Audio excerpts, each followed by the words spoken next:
हैं और फिर कुछ क्वेश्चन आने को तैयार हैं। आइए, आपने कर लिया, बहुत अच्छी बात। नहीं कर पाए कोई बात नहीं, लेकिन 60 क्वेश्चन के मालिक, 60 पहले 120 क्वेश्चन के मालिक हो गए आप। There are milk in the glass, milk uncountable noun है, पहली बात।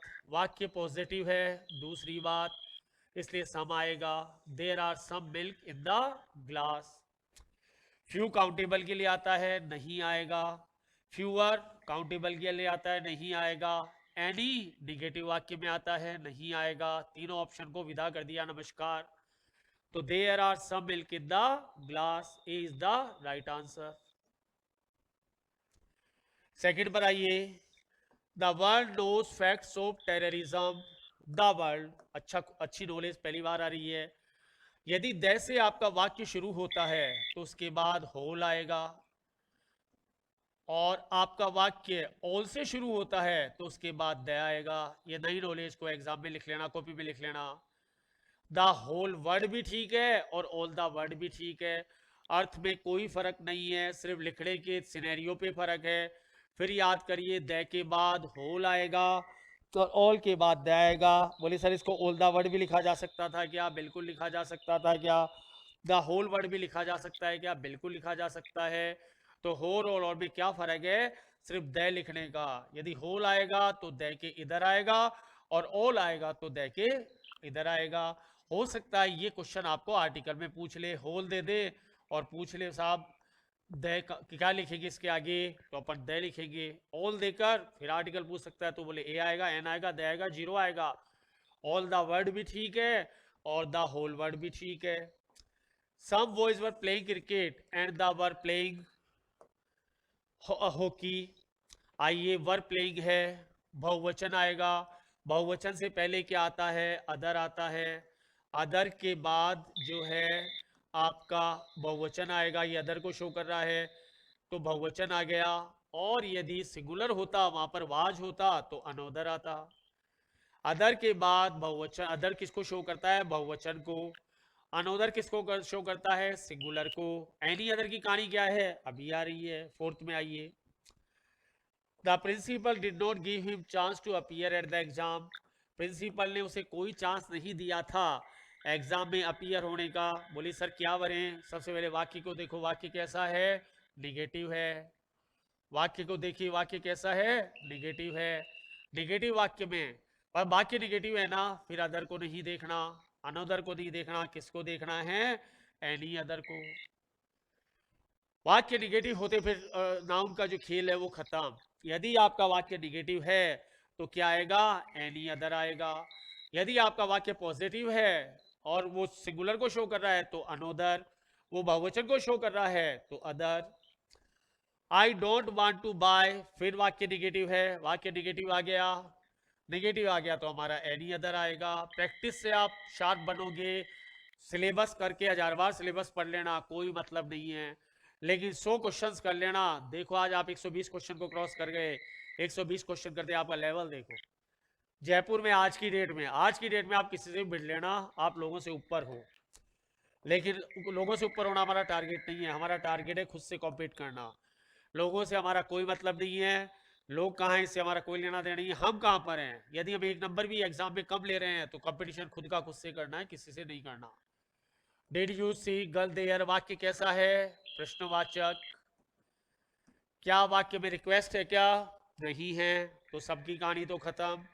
फ्यू का कोई मतलब नहीं, इन फ्यू का कोई मतलब नहीं, क्या बचा? Any is the right answer. Did you see any girl there, any क्यों आया किसी ने पूछा? बोले वाक्य प्रश्नवाचक है, पहली बात। वाक्य में क्या रिक्वेस्ट है क्या? नहीं है, तो हमने कहा था वाक्य प्रश्नवाचक हो, पहला शर्त। और वाक्य में रिक्वेस्ट ना हो, माइनस रिक्वेस्ट करेंगे तो क्या आएगा? एनी आएगा। और वाक्य हमारा प्रश्नवाचक हो और वाक्य में आपका रिक्वेस्ट हो तो क्या आएगा? सम आएगा। मैथमेटिकल फॉर्मेशन, शॉर्ट फॉर्म, दिमाग से लड़ाई करवानी है, कॉपी जिसने हाथ में ले ली गया काम से। The boys did not make, खाली जगह डिड नॉट आ गया। डिड नॉट के साथ आपका एनी का दोस्ती है, any noise, any is the right answer. The boys did not make any noise, सब क्यों नहीं आया? यदि वो शोर मचाते तो हम सबको बुला लेते। वो कहता है शोर नहीं मचाया, उसी का रूल, उसी के माथे, उसी का सेहरा उसी को दे दो, any is the right answer. Vinod is then his brother, भाई कह रहा है, तुलना कर रहा है। आराम से क्वेश्चन को देखो, पहले तुलना, उसके बाद भाई, ओल्डर नहीं आएगा, द ओल्डेस्ट नहीं आएगा, द एल्डेस्ट नहीं आएगा, elder is the right answer. Vinod is elder then his brother, किसी ने वहां ओल्डर भर दो, क्या दिक्कत है? वो भाई है, हाँ वो दोस्त होता, वो आपका सहकर्मी होता, वो आपका कलीग होता तो हम ओल्डर भर देते, लेकिन यहाँ पर हम क्या भरेंगे? एल्डर। लेकिन यहाँ पर टू आना चाहिए था, ये एग्जाम की गलती है, एल्डर टू हिज ब्रदर, आप सही कर लें। आप एग्जाम की गलती को भी हम रेक्टिफाई कर देते हैं, भूल गए आप, पेपर सेटर भूल गया था कि करना था।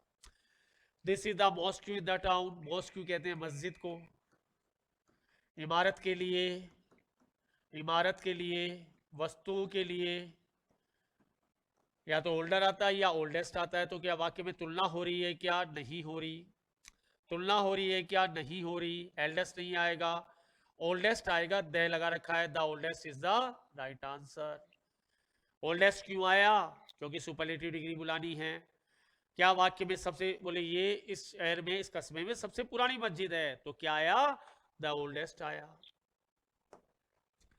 Who is the man in the village, अब फिर मैन है, ये मैन हमारे दादाजी नहीं है, हमारा ताऊ जी नहीं है, हमने तो ऐसे ही कह दिया ये आदमी गांव में सबसे वृद्ध है, सबसे बूढ़ा है, एल्डेस्ट नहीं आएगा, एल्डर नहीं आएगा, ओल्डर नहीं आएगा, इसको सही कर लेना, इसको द ओल्डेस्ट कर देना, द तो लगा हुआ है, खाली ओल्डेस्ट करना है, द ओल्डेस्ट कर लेना। डी ऑप्शन को सही करके भरना है आपको, क्योंकि गांव में जो आदमी हैं वो हमारा काका जी, ताऊ जी, मामा जी नहीं है, कोई ब्लड रिलेशन नहीं है, नहीं है तो जाने दो ना सबको, द ओल्डेस्ट को बुला लो, क्योंकि द ओल्डेस्ट किसके लिए आएगा? उस आदमी के लिए जो बुजुर्ग तो है लेकिन हमारा ब्लड रिलेशन में नहीं है।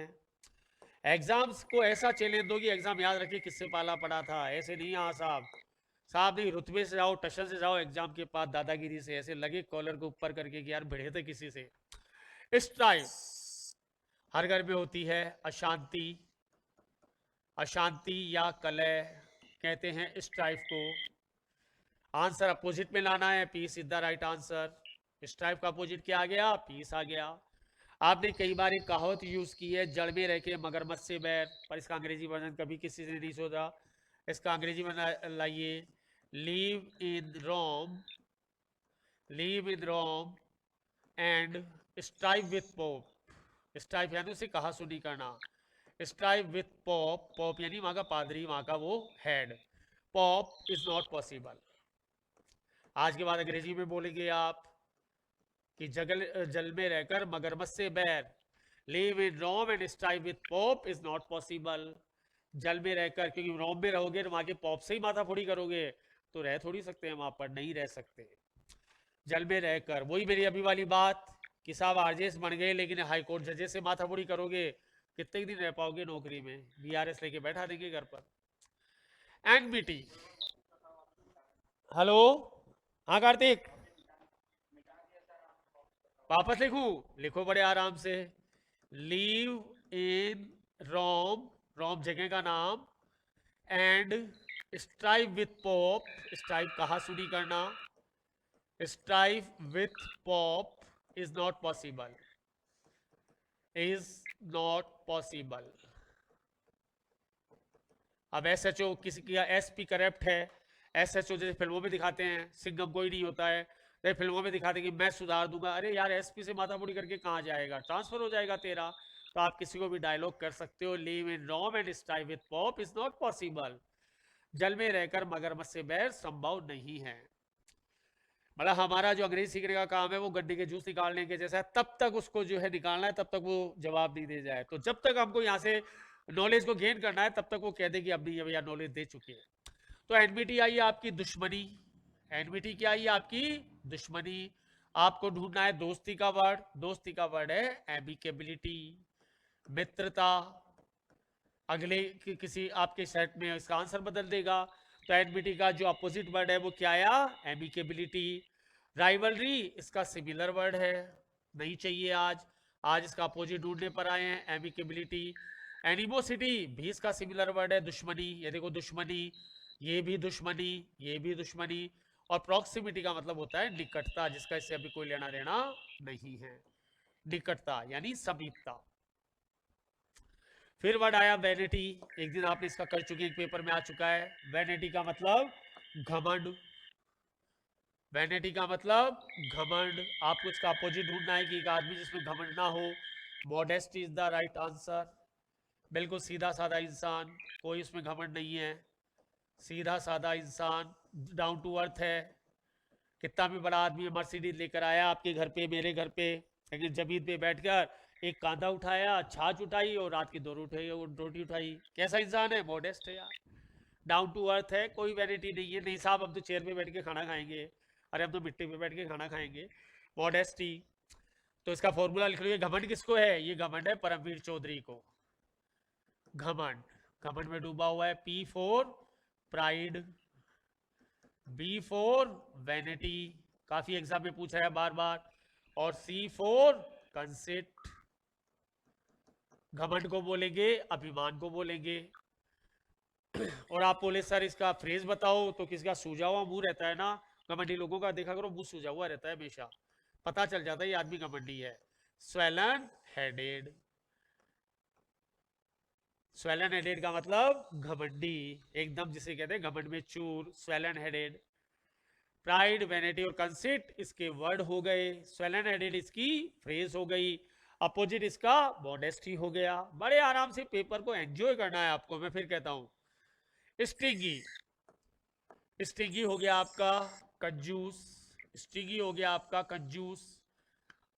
आपको ढूंढना है उदार, आपको ढूंढना है बड़े दिल वाला। Generous is the right answer, उदार, खूब पैसे को दिल खोल के खर्च करता है, जेनरस है। ये स्टिंगी है, स्टिंगी का मतलब कंजूस, जेनरस का मतलब उदार, और कोई वर्ड से इसका मतलब नहीं है। फिर आइए रेवरेंस पर। नहीं स्टिंगी नहीं होता, वो डिग्गी होता है। स्टिंगी का मतलब कंजूस, वो जो आप कह रहे हो गंदा, वो डिग्गी होता है, DINGY। रेवरेंस कहते हैं आदर को, सम्मान, आदर हो गया, किसी का सम्मान हो गया। हमें इसका अपोजिट ढूंढना है। Contempt is the right answer. एक ऐसे भी लिखेंगे कंटेम्प्ट ऑफ कोर्ट पर, कंटेम्प्ट किसी का अपमान। यदि आप कोर्ट की गरिमा को भंग करेंगे, या मैं करेंगे या कोई भी करेंगे, तो कंटेम्प्ट ऑफ कोर्ट लग जाएगा, क्योंकि कोर्ट की एक अपनी डिग्निटी होती है, उसकी गरिमा को हम भंग नहीं कर सकते, क्योंकि संविधान के अंडर में तो we should pay reference to our constitution, क्योंकि उसके अंडर में सब चलते हैं, तो हमें अधिकार नहीं है कि हम कंटेम्प्ट ऑफ कोर्ट करें, ना किसी को ये अधिकार है। किसमें? हाँ इसमें सिमिलर करेंगे, ये आप थोड़ा हेडिंग सुधार लेना, राइट द सिनोनिम। अब आता है पर्यायवाची का सेक्टर, हमें समानार्थी शब्द ढूंढने हैं। एपिटॉम, एपिटॉम का मतलब होता है किसी भी चीज का साक्षात रूप, साक्षात रूप। भगवान राम को याद करिए, भगवान राम मर्यादा के साक्षात रूप थे। मदर टेरेसा, मदर टेरेसा थी, वो डेडिकेशन का साक्षात रूप थी। APJ कलाम सर ईमानदारी के साक्षात रूप थे। विवेकानंद एक बहुत इंटेलिजेंट माइंड के साक्षात रूप थे। तो यहां पर जो मैच करेगा वो आंसर करेगा टाइप, यानी उस चीज का प्रकार, उस चीज का प्रमाण, उस चीज का प्रतिरूप, उस चीज का एक एग्जाम्पल। वर्ड पर बहुत अच्छा कमांड लेके चलना है आपको, आप जल्दबाजी नहीं करनी कि आंसर ढूंढूं, आंसर गया बाढ़ में, पहले उससे दोस्ती तो करो कि है गया आया कहां से, क्या प्रोनाउंसिएशन है, क्या अर्थ है, उससे अच्छी खासी दोस्ती। आंसर तो ऑटोमेटिक खुद आएगा आपके पास, आपको आंसर के पास नहीं जाना है। स्पूरियस नकली, जनरली घी के साथ आता है, शराब के साथ आता है कि यार ये घी तो नकली है, स्पूरियस घी। आपको आंसर ढूंढना है सिमिलर के लिए, fake is the right answer. Spurious का जो सिमिलर वर्ड आएगा वो आएगा फेक आएगा, नकली है, फेक स्टोरी हो सकती है, फेक करेंसी हो सकती है, स्पूरियस घी हो सकता है, fake is the right answer. Question number 18 पर आइए। इनविंसिबल, इसको समझने से पहले महाराणा प्रताप को याद कर लीजिए। इनविंसिबल का मतलब अजय, अजय का मतलब जिसको जीता ना जा सके, इनविंसिबल थे वो। अकबर के लिए महाराणा प्रताप इनविंसिबल थे, अजय थे, जिसको जीता ना जा सके। आंसर मैच करिए, अनबीटेबल, अनबीटेबल भी जिसको बीट ना किया जा सके, जिसको जीता ना जा सके, जिसको हराया ना जा सके, वो पर्सन कहलाएगा इनविंसिबल और अनबीटेबल, या कोई भी कॉम्पिटिशन। ट्रेपिडिशन, कोई भी आपका जलजला, कोई भी बुरी घटना, कोई भी बुरी घटना हो सकती है, अर्थक्वेक हो सकता है, तूफान हो सकता है, कोई भी बुरी घटना घटित होगी ऐसा हम सोच के चलते हैं, वो कहलाता है ट्रिपिडेशन। आंसर मैच करेगा डिजास्टर्स, क्योंकि डिजास्टर का मतलब ही जलजला हो सकता है, बाढ़ हो सकती है, भूकंप हो सकता है, प्राकृतिक कोई भी आपदाएं होती हैं वो डिजास्टर्स में कन्वर्ट होती है। तो ट्रेपेडिशन का आंसर आएगा डिजास्टर्स। वर्ड पे रुको, पेपर से दोस्ती करो, क्वेश्चन से दोस्ती करो, फिर आगे बढ़ो, जल्दबाजी मत करो। हमें तैयारी करनी है कछुए की चाल से, खरगोश की चाल से तैयारी की हुई बर्बाद करती है, कछुए की चाल से अपनी रूट्स को मजबूत करते हुए आगे बढ़ना है। देखो सिलेक्शन नहीं चाहिए मेरे को हाईएस्ट मार्क्स चाहिए। मैं फिर कह रहा हूं, यदि आप में से कोई हाईएस्ट मार्क्स नहीं लेकर आया तो मैं समझूंगा मैंने किसी को पढ़ा ही नहीं था, बेकार है, मेरा पढ़ाना बेकार है। मैं फिर कहता हूँ ये गारंटी मैं लेने को तैयार हूँ, चाहे आप स्टैम्प पेपर लेकर आओ, मैं गारंटी मैं लेने को तैयार हूँ, लेकिन वो कॉन्फिडेंस लेकर आओ मेरे पास, मैं दिला के लाऊंगा हाईएस्ट मार्क्स। क्वेरलस, क्वेरलस कहते हैं झगड़ालू को। क्वेरलस किसको कहते हैं? झगड़ालू को। सिमिलर वर्ड बहुत अच्छा है इसका, ग्राउची। जो झगड़ा करता रहता हो वो पर्सन क्या कहलाएगा? वो पर्सन कहलाएगा आपका ग्राउची कहलाएगा। ग्राउची यानी आपका झगड़ा करने वाला। इसका 1 मिनट रुकिए आप, इसका एक फॉर्मूला करिए। क्रिकेटर हरभजन ने एबीसी और ओपीक्यू टीमों को हराया या लड़ाई झगड़ा किया, ऐसे कर लो, क्योंकि वो थोड़ा लड़ाकू भी है हरभजन, पाकिस्तान से बहुत लड़ता है। तो क्रिकेटर हरभजन ने एबीसी और ओपीक्यू टीमों से लड़ाई झगड़ा किया, ऐसा कर लो। आइए इसके वर्ड को मैं खोल देता हूं। पहला वर्ड है C4 cantankerous, C4 cantankerous.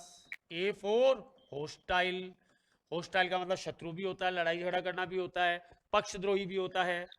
B4 ये जनरली आता है देश के लिए, बेलीजरेंट, GERENT। A4 एग्रेसिव, सब एग्रेसिव है ये तो, बहुत लड़ाई झगड़ा करता है। B4 बेलिकोस, 10 वर्ड दे रहा हूं आज एक साथ, बेलिकोस। C4 कॉम्बेटिव, कॉम्बेटिव भी जनरली देश को यूज करता है। O4 ऑफेंसिव, ऑफेंसिव भी लड़ाई झगड़ा करने वाला। P4 ये तो एग्जाम को पसंद ही है, पग्नेशस, PUGNACIOUS, पग्नेशस। और जो लड़ने की टेंडेंसी होती है वो पग्नेसिटी कहलाती है। और Q4 हमारा आज का क्वेश्चन क्वेरलस, QUERULOUS। और दूसरा Q कर लो कॉलसम, QUARRELSOME। इतना लंबा फॉर्मूला बनाने के बावजूद भी देखो ग्राउची छूट गया। 10 वर्ड का फॉर्मूला बना लिया, फिर भी इसका आंसर देखो क्या दिया इससे, ग्राउची। सोचो कितनी नॉलेज इकट्ठी करनी है। तो आपको याद रखना है क्रिकेटर हरभजन ने एबीसी और ओपीक्यू टीमों से लड़ाई झगड़ा किया। लड़ाकू, यहां लड़ाकू कर देना, लड़ाकू क्रिकेटर हरभजन ने एबीसी और ओपीक्यू टीमों से लड़ाई झगड़ा किया। C4 cantankerous, H4 hostile, B4 belligerent, A4 aggressive, B4 bellicose, C4 combative, O4 offensive, P4 पग्नेशियस। Q पर डबल वर्ड क्वेरलस और कॉलसम। याद रखने का तरीका, लड़ाकू क्रिकेटर हरभजन ने, लड़ाकू क्रिकेटर हरभजन ने एबीसी और ओपीक्यू टीमों से लड़ाई झगड़ा किया, बस इतना सा लगना है। लड़ाकू क्रिकेटर हरभजन ने एबीसी और ओपीक्यू, अब आगे कुछ भी कर दो, एबीसी और ओपीक्यू टीमों को हराया, लड़ाई झगड़ा किया, वो आपकी मर्जी है। 10 वर्ड आपके खाते में एक सांस में। तो क्या कहता है ये, एक बार फॉर्मूला वापस, लड़ाकू क्रिकेटर हरभजन ने एबीसी और ओपीक्यू टीम में लड़ाई झगड़ा किया, एक सांस में बोलना है। C4 cantankerous, H4 hostile, B4 belligerent, A4 aggressive, B4 bellicose, C4 combative, O4 offensive, P4 पग्नेशियस, Q4 क्वेरलस और Q4 क्वेरलसम। ये थे हमारे 60 क्वेश्चन का आज का प्रेजेंटेशन। फिर 60 क्वेश्चन और एक्स्ट्रा नॉलेज के साथ मैं आपसे मिलूंगा सैटरडे को इसी समय।